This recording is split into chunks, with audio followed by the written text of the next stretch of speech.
Bienvenue dans Écho de réflexion, un espace où je partage avec vous des pistes de réflexion sur des sujets essentiels comme le bien-être, la résilience et bien d'autres. Aujourd'hui, nous allons explorer un thème qui me tient particulièrement à cœur, c'est la manière dont nous les femmes pouvons aborder le vieillissement, non pas comme une perte, mais comme une transition pleine de potentiel, mesdames. Alors, pour être honnête, j'avais d'abord préparé une première version de cet audio, mais il semblait un peu trop évident, un peu comme une tarte à la crème, pour reprendre les termes de mon cher et tendre. Et pourtant, les constats que j'y faisais sont essentiels pour entrer dans une réflexion sur la manière dont nous choisissons de vivre cette étape de la vie et pour redéfinir notre propre approche du vieillissement, car il est évident que l'image de la femme souvent réduite à un objet de désir ou un idéal de jeunesse dans les médias continue de peser lourdement sur la manière dont nous percevons le vieillissement. Le vieillissement est souvent perçu comme une série de pertes. La perte de jeunesse, la perte de statut, la perte de visibilité, mais c'est sûr que si on s'arrête là, eh bien je crois qu'on passe à côté de quelque chose de fondamental, parce que vieillir, c'est aussi une transformation, une transition vers une nouvelle phase de la vie qui, certes, est différente, mais qui peut quand même et surtout être riche et épanouissante. Et c'est justement cette perception que j'aimerais vous aider à intégrer, car je crois vraiment que c'est là que réside la clé pour aborder cette étape de vie, cette transition de manière positive.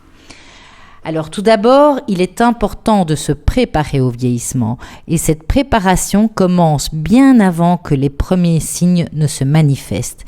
Alors il ne s'agit pas seulement de prendre soin de son corps ou de sa santé, bien que ça paraît là aussi évident que c'est important, mais il s'agit surtout de préparer son esprit, de cultiver une vision du vieillissement qui ne se réduit pas à une série de pertes, mais qui englobe aussi des possibilités d'accomplissement, des possibilités de croissance.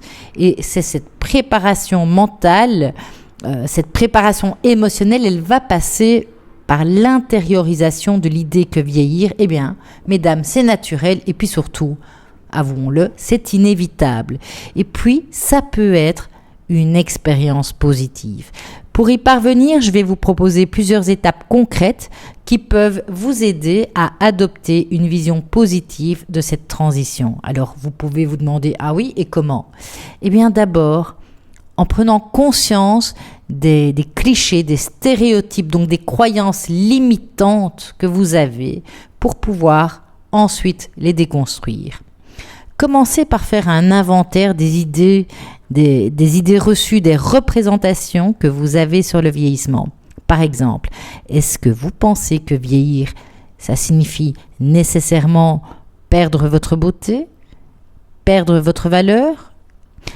Une fois que vous avez listé les représentations que vous vous faites du vieillissement, confrontez-les à présent à la réalité. Alors, entre nous, ça fonctionne pour la plupart de nos croyances. Il suffit de chercher des exemples contraires.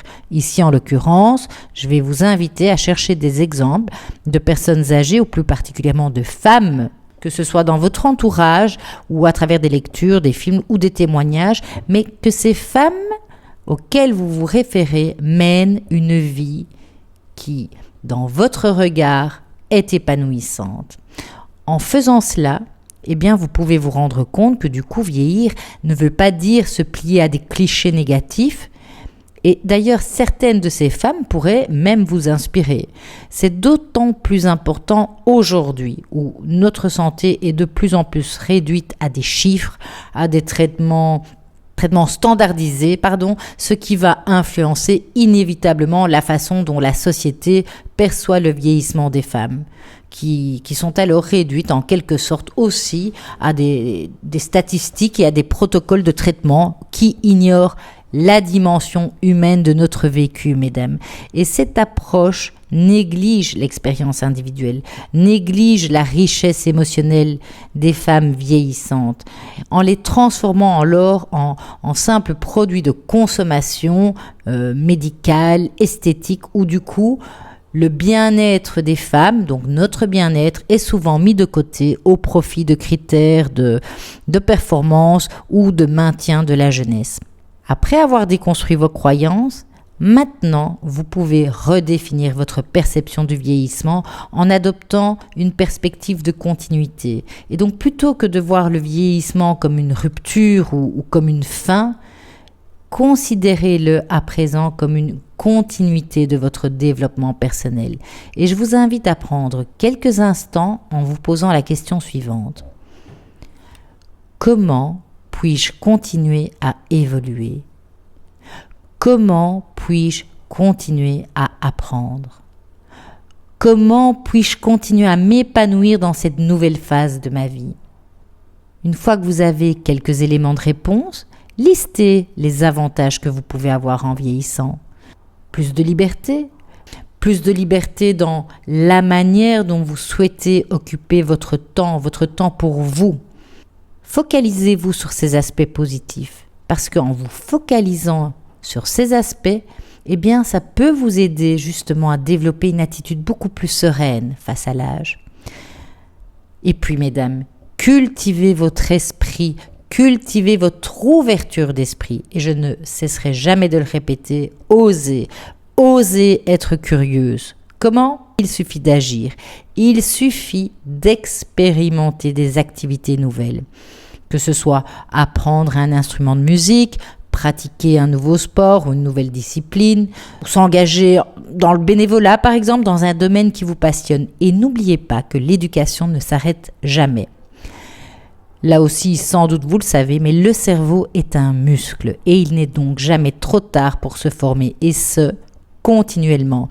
Donc n'hésitez pas, rejoignez des cours en ligne, participez à des ateliers, inscrivez-vous à des conférences. À Bruxelles par exemple, je pense à l'université des aînés, il y a aussi des universités d'été. Tout ça, ce sont des opportunités qui vous permettront de continuer à apprendre et à maintenir votre esprit vif et engagé. Apprendre à vivre pleinement le moment présent aussi est essentiel. Comment ? En restant ancré dans l'ici et maintenant. Et là, vous avez une multitude de pratiques, que ce soit la pleine conscience, la méditation. Toutes ces pratiques peuvent vous aider à être beaucoup plus douce envers vous-même, notamment face aux changements, qu'ils soient émotionnels ou physiques.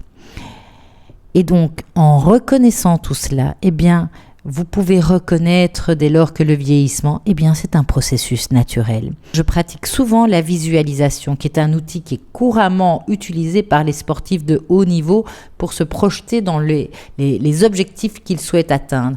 Eh bien, vous aussi, créez une vision pour votre avenir, élaborez un projet de vie.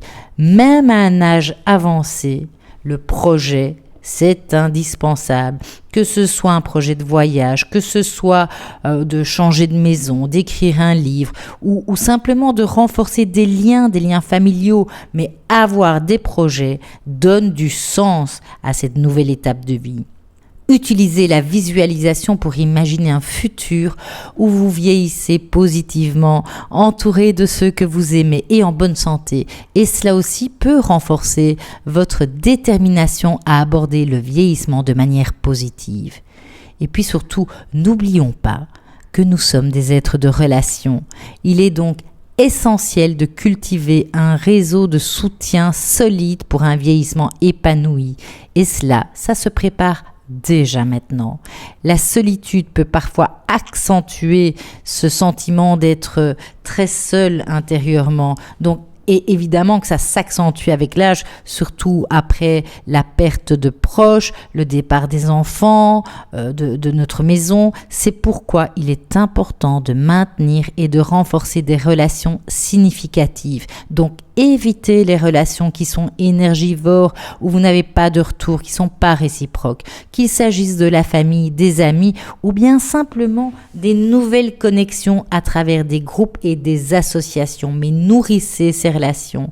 Et ça ne veut pas dire qu'il faille téléphoner chaque jour à vos amis, mais c'est leur montrer des marques de reconnaissance, leur montrer qu'ils existent à vos yeux, montrer des marques d'attention. Participez à des activités sociales, rejoignez des clubs ou bien simplement engagez-vous dans des causes qui vous tiennent à cœur.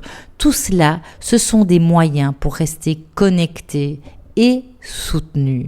Et le soutien social, c'est un facteur clé pour vieillir sereinement.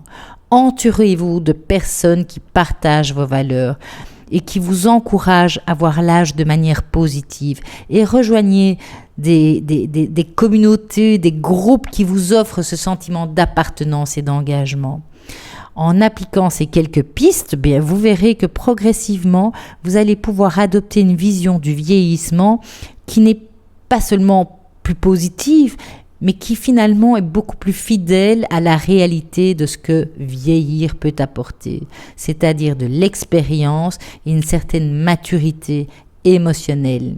Et dès lors, on acquiert plus de sagesse qui va non seulement enrichir votre propre vie, mais aussi celle des autres. Et vieillir devient alors une opportunité de croissance continue plutôt qu'une simple étape de déclin. Je crois qu'il est aussi important de reconnaître et de valoriser les réussites, les forces que vous avez accumulées au fil des années. Parce que, comme je le disais tout à l'heure, vieillir ne signifie pas perdre sa valeur, mais plutôt mettre à profit notre expérience, nos compétences, et ce même dans de nouveaux contextes. Pour certaines, cela pourrait signifier se lancer dans des projets longtemps mis de côté, comme l'apprentissage de nouvelles compétences, ou l'engagement dans des activités communautaires, ou simplement la poursuite de rêves longtemps mis de côté. Un autre point essentiel, c'est d'accepter, mesdames, l'idée que notre corps change avec le temps. Mais cette transformation, eh bien, elle ne définit en rien notre valeur. Le vieillissement entraîne inévitablement des modifications sur notre corps, des modifications physiques, que ce soit les rides, que ce soit nos cheveux blancs, nos cheveux gris, ou simplement les changements dans notre silhouette. Mais au lieu de les combattre, apprenons à les accepter et à les intégrer dans une vision plus globale et plus enrichissante de ce que nous sommes. Il est important, c'est essentiel de se rappeler que notre valeur ne réside pas uniquement dans notre apparence physique, mais aussi dans notre expérience et puis, j'ai envie de rajouter, dans notre capacité à aimer et à être aimé. Nous ne devons pas laisser ces changements physiques éclipser les autres aspects importants de notre identité. Apprendre à se voir dans toute sa complexité, et c'est un terme que j'affectionne particulièrement, tant il révèle la multitude de facettes et d'identités que nous sommes, y compris avec ces nouvelles caractéristiques. Eh bien, je crois que parvenir à cela, c'est un premier pas vers une source de liberté. Or, ça ne veut pas dire que nous devons renoncer à prendre soin de nous, bien au contraire. Continuer à s'occuper de son corps et de son apparence aussi est une source de plaisir et de bien-être. Mais cela doit être fait dans un esprit d'acceptation et non d'une lutte interminable contre quelque chose qui est inévitable. Et puis, n'oublions pas de célébrer chaque petite victoire sur cette étape de vie, sur ce chemin du vieillissement, plutôt que de regretter ce qui est passé. Concentrez-vous sur ce que vous pouvez encore accomplir. Prenez le temps de reconnaître vos réussites, vos forces, tout ce que vous avez déjà surmonté. Même pour les toutes petites choses, eh bien, ça peut transformer dès lors notre perception du vieillissement. Il ne doit pas être vu comme un ennemi à combattre, mais plutôt comme une phase de la vie à embrasser avec curiosité, ouverture d'esprit. Et en suivant ces quelques pistes, eh bien, vous pourrez alors aborder cette transition avec confiance, sérénité et la conviction, je l'espère, que même en vieillissant, il est possible de continuer à s'épanouir et à vivre pleinement. En conclusion, bien vieillir ne se limite pas à maintenir un corps jeune ou à échapper aux signes de l'âge. C'est une approche plus holistique qui englobe bien entendu le soin du corps, mais aussi le soin de l'esprit, de l'âme. C'est une aventure continue où vous avez la possibilité de vous épanouir, où vous avez la possibilité d'apprendre. Et en adoptant une attitude positive et proactive envers le vieillissement, notamment en cultivant des relations enrichissantes, en restant curieuse et en acceptant votre corps, en planifiant activement cette nouvelle phase de vie, eh bien, vous pouvez non seulement bien vieillir, mais aussi vivre pleinement et sereinement ce qu'il vous reste à vivre. Merci d'avoir écouté cet épisode d'Écho de réflexion, et puis surtout, si vous avez des questions ou si vous souhaitez simplement échanger sur ce sujet, n'hésitez pas à me contacter en m'adressant un courriel à l'adresse k.rizzi@skynet.be. À très bientôt pour un nouvel épisode.